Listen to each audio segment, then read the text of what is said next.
Thank you very much. Now, the first question.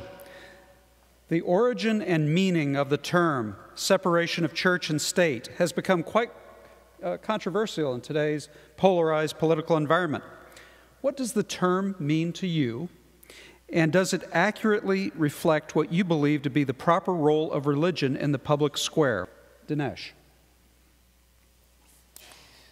The term separation of church and state, or the idea of separation of church and state, is in fact an invention of Christianity. When Jesus was asked about the duties that we have to God and the emperor, he said, "Render unto Caesar the things that are Caesar's, and unto God the things that are God's." So that this idea comes out of Christianity. We can test this by looking at other religions. In Islam, you have no such distinction. Now, I admit that in medieval history, this distinction was often contested, it was often blurred, but even in the times of the Inquisition, when church and state appeared to be one, the fact of the matter was that if you were charged with heresy, you were prosecuted by the church. If you were charged with murder, you were persecuted by the state.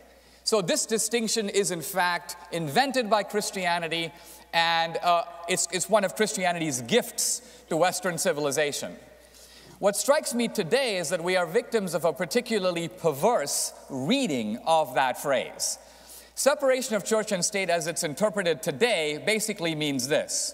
We have believers and unbelievers, and we have a public square which is the shared democratic space of our society. So how are we fair to everybody? We essentially identify the public square, then we identify all religious monuments, propositions, and views. We kick them out of the public square. We expel them. We don't allow them in. And we turn over the public square entirely to the secularists and the atheists and give them, in effect, a monopoly on the public square. And in doing this, we have been marvelously fair to everybody. Well, this, of course, is sheer nonsense. The truth of the matter is that in a diverse society, believers and unbelievers have to learn to share the public square.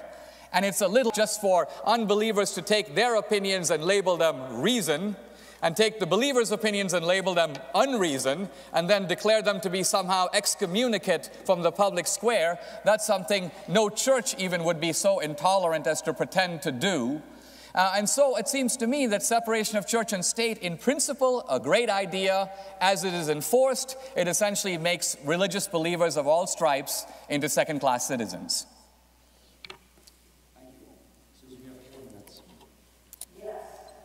Well, first of all, I've read this in Mr. D'Souza's books already, and I find his interpretation of Jesus' famous statement quite